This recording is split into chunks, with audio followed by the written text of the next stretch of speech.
So today is the start of our SAVE plan, SAVE, Sea Air Vaccination Exercise. It's very important for us to do this exercise to vaccinate 37,000 of our frontliners in maritime and aviation industry.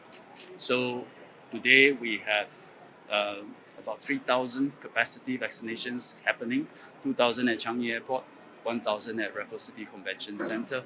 For the whole week, we have 13,000 workers, frontliners already registered, and I am encouraged by the number, and I hope in the coming weeks more will come. It's important because first, from the industry point of view, and especially the aviation industry, it is a very important step for us to revive the aviation industry. We all know that the aviation industry is decimated by COVID-19, but we must have the determination that when the crisis passes, Singapore will be an aviation hub of the region and the world again, which is why we are doing so many different schemes like Green Lane, air travel bubble, unilateral opening, segregated travel that will come soon. All these will help position ourselves for the recovery. So although our passenger volume is low, our belief and our confidence and the world's belief and confidence that we will once again be an aviation hub, that must be high. And so what we are doing today is another important step. Because imagine 37,000 frontliners, if they are vaccinated substantially, our seaport, our airport, whoever comes through will know that it is safe, our people are cohesive, and we work as a team. This is a huge advantage in terms of our brand name. So our airport, seaport can be substantially vaccinated.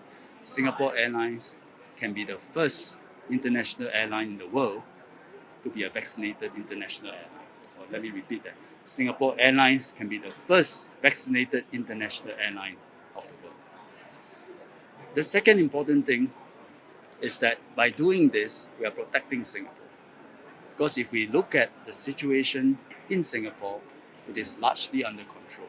Every week we have a handful of community cases. In many days, in fact, when we look at our WhatsApp, it's zero, and we are all very happy. But outside of Singapore, the virus is raging like wildfire. And you know, in nature, water finds its own level. So the virus will find all ways to try to infiltrate into Singapore and spread within Singapore. So all our 37,000 frontliners, they are defenders of our borders, because the borders are a key vulnerability for Singapore now. If they get themselves substantially vaccinated, we will have taken a big step in terms of defending Singapore and securing our border. So today we have started large-scale operations across two major vaccination centers.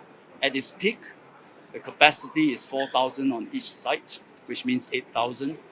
And if you do the math, 37,000 frontliners, 2 shots each, 21 days in between, we can accomplish this within 2 months.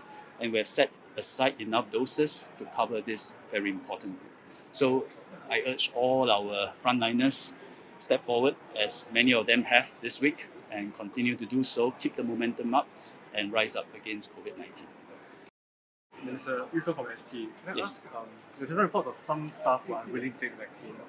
How big a problem is this for you? How big a concern? And So whether or repeat not, that again. Oh, there's some staff reported saying that they are unwilling to take the vaccine or they're afraid of taking the vaccine. How big a concern is it? And are there plans to make it compulsory if some people take up vaccine? There will always be staff and Singaporeans who are reluctant to take the vaccine, and sometimes it's due to very personal problems or personal considerations. I think we set them aside, give them more time, and there are many more, and I think it's a majority who are willing to step forward. So just start vaccinating those who are willing first. And over time, I think the momentum will grow, the snowball will get bigger and bigger. As of now, the national policy remains that we are not making it compulsory, even for at the sectoral basis. I'm Jolene from Changi. Can I ask, when will you actually take the vaccination? Any plans for that? Have you already booked it? Oh, once I've done this, I'll turn back and join the workers to Oh, take today? this. Yeah. Oh, okay. I'll just join them. And also, would you require the Hong Kong air crews also be vaccinated before the bubble reopen again? Okay, I think the vaccination and the air travel bubble are two separate schemes. The air travel bubble is a country to country or region to region arrangements where we recognize that our overall virus control systems and measures and surveillance system is robust, and we can keep community cases very low in those regions and territories. So when we can do that, and that has already happened before vaccine came, before the advent of vaccines, and I think we should continue to consider that and establish air travel bubbles between regions that are safe. Also, you mentioned previously that there's hope that the Hong Kong air travel bubble will drive back by Chinese New Year. So, are we on track for that target, or how are we going to progress? Any updates on that? My sense is probably not, because looking at the cases in Hong Kong, is plateauing, is lower, but it's continuing at 40, 50 a day. So I think it will take a while before it comes down. So I rather not fix ourselves any target before, after Chinese New Year or whatever. Just wait for the situation. We ourselves must take care of our own situation. Make sure we continue to keep our community cases very low. And if the conditions are right, we have an agreement already baked on the table, and we can activate it anytime. And with vaccinations going on all around the world, how will that be affecting our entrance policy into Singapore? That is a big question. Not ready to answer today. I hope to have a time, maybe during Committee of Supply budget debate this year, I'll explain the policy. It's quite a complex situation, so I want to explain it Are there in any a full other speech. ATVs in the works? There will be. We are always exploring. Yeah. So as and when they are ready, we will announce it. Yeah.